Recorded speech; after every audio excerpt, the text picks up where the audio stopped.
Hey guys, how's it going? So, two of the Michigan gun rights groups have just lost in the Michigan Court of Appeals. We're going to get into this just in 1 second, but I'm going to tell you how it is. This is not good for the Second Amendment. This has First Amendment implications, quite frankly, and it's also allegedly, and in my opinion, a violation of the Michigan Opens Meeting Act. Now, if you remember, just a few weeks ago, I had my friend Brendan Boudreau from Great Lakes Gun Rights on the channel. Make sure you go back and watch that video if you didn't. And he mentioned that there was a lawsuit coming up. Well, this lawsuit was decided just 2 days ago on April 8th. And I'm going to get into it says for immediate release. This is a press release that was put out by Great Lakes Gun Rights and Michigan Open Carry. And if you want to read the press release for yourself, make sure you're following 2A Edu on X. I just reposted it there this evening. And one more quick thing. If you notice there was no ad read at the beginning of this video, that's because you all are the sponsors. So thank you for everybody who helps support. And if you would like to help keep this channel going, there's links down there in the description. Maybe consider becoming a YouTube channel member or follow me on other sites. Check the description, and I appreciate all of you who help out. So, Great Lakes Gun Rights and Michigan Open Carry denounce Court of Appeals ruling as assault on rights of Michiganders. Grand Rapids, Michigan. Today, Great Lakes Gun Rights and Michigan Open Carry, Inc. denounce the Michigan Court of Appeals decision in Michigan Open Carry, Inc. and Great Lakes Gun Rights versus Michigan House of Representatives and Senate. The ruling, issued on April 8th, upholds a precedent the organizations believe undermines the rights of Michiganders to petition their elected officials face-to-face in a public hearing, signaling a chilling erosion of transparency and accountability in Lansing. Well, let's go back 2 years ago. The Democrats had the trifecta. They passed a whole slew of gun control bills into law. The case stemmed from a 2023 lawsuit filed by Great Lakes Gun Rights and Michigan Open Carry against the Michigan House and Senate, alleging violations of the Open Meetings Act, OMA, during hearings on gun control legislation. Look, I was actually at the hearings that they're talking about. These were the committee hearings, and I did see Brendan from Great Lakes Gun Rights there, and I saw Tom Lambert from Michigan Open Carry there. I was also there, and they didn't give our side a fair chance to speak. I was there, guys. It was not good. These committees were not run in a professional manner, and like I said, allegedly according to this lawsuit, and in my opinion, not run according to the Michigan Opens Meeting Act. These bills aimed to impose stricter regulations on law-abiding firearms owners, an agenda Great Lakes Gun Rights and Michigan Open Carry oppose, when representatives from both groups, including GLGR's Brendan Boudreau and MOC's Tom Lambert, attempted to speak in committee meetings. They were repeatedly silenced under the guise of time constraints, while written statements were acceptable as a substitute. I still remember I was sitting there with my friend Jane Locke. A bunch of people were there. We were sitting like right behind Brendan Boudreau, and Tom Lambert was sitting just to our left. Like, we were all just sitting there wanting to testify, and nope, wasn't going to happen. The Court of Claims found the House violated the Open Meeting Act, but took no action against the legislature, and the Court of Appeals affirmed, ruling that address under the Opens Meeting Act includes written submissions, not just oral testimony. President of Michigan Open Carry, Casey Armitage, lamented the ruling. The legislature tried to muzzle gun owners, and now the courts are backing them up. This isn't just about meetings. It's about our right to stand up and say no to gun control in person, not just on some ignored scrap of paper.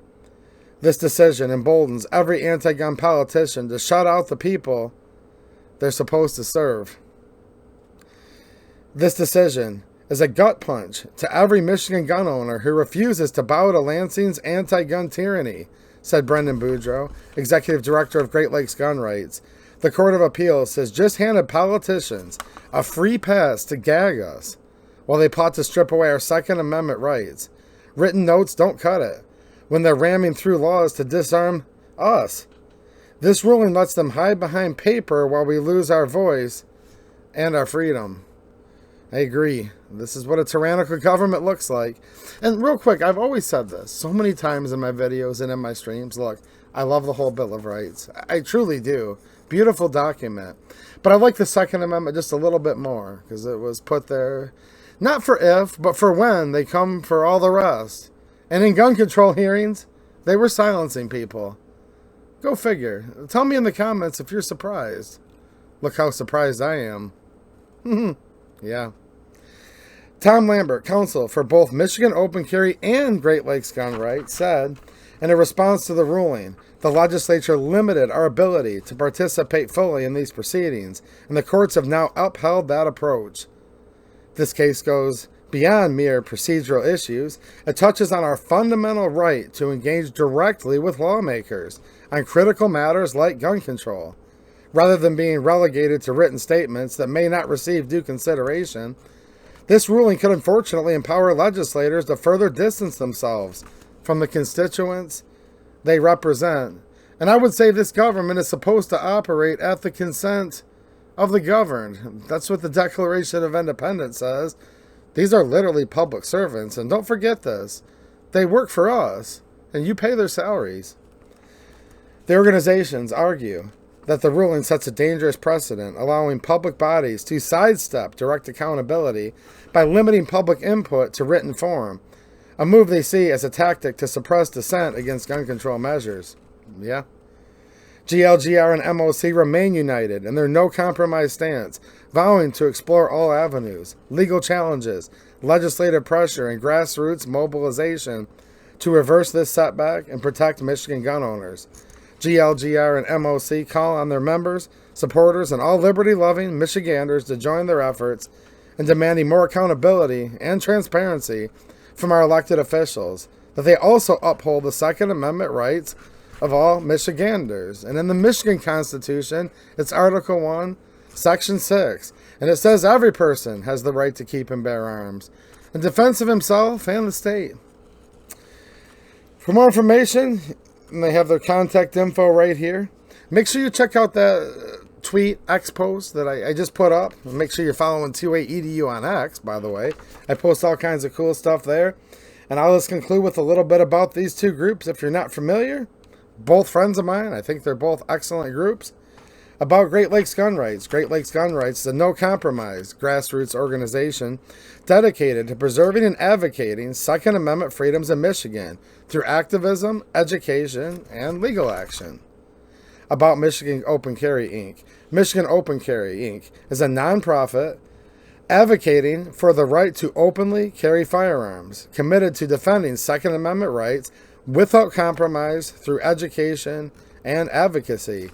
And I would note that the 28EDU channel does share the goals that these groups do as well. What do you think? Let me know down there in the comment section. I'm curious to read what you all think. And, yep, this is what a tyrannical government looks like. And I want to make one more quick comment before I leave you all tonight. So many times people say, look, I know not you guys, not my main viewers, but a lot of your friends, right? They sit there and say stuff like, look, whatever. Elections don't matter. Calling and writing the reps doesn't matter. We'll just wait till this unconstitutional stuff passes. Then we'll sue. Well, I had my friend Steven Stambalia on the channel. We did a live stream like a week ago. Make sure you go back and watch that. He's like a top-notch 2A attorney that's done lawsuits all across the country. We talked about this topic. But here's one that's here in Michigan, suing on the state level. This lawsuit started 2 years ago. These lawsuits cost money. They are not cheap. This is from two Michigan-specific gun rights groups. And you know, you go in there sometimes like this, and I'm sure they did a great job. Tom Lambert's like smart as a whip. If you've ever talked to him, you know what I'm talking about. The dude's very well spoken on the laws of Michigan. I remember when I first met him, I was up in Michigan Representative Angela Regis's office, and he literally just gave me like a clinic on all these legal things with Michigan gun laws going back to 1927 and all this. And I could keep up with him more than almost anyone I know, but I couldn't even quite keep up. So look, you go in there, awesome lawyer, awesome groups, tons of money involved in these lawsuits. And then sometimes 2 years later, you lose. So look, fighting in the courts, we need to do that. That's part of our government. But don't forget, advocating to your legislators to stop this stuff, to prevent it before it ever goes into effect, is also a key tactic. Because while lawsuits are a great thing to do, and I encourage more people to get involved in Second Amendment, pro-Second Amendment litigation, it's not always the end-all, be-all. And sometimes you do what you can, and you do a good job in court, and the judge just doesn't see the Constitution the way we do, and doesn't see life the way we do. And in my opinion, many of these judges actually hate America. So keep all that in mind, and hopefully this will turn out in the end. But this is bad news, and I'm not too happy about it. All right, thanks for watching, and have a good one.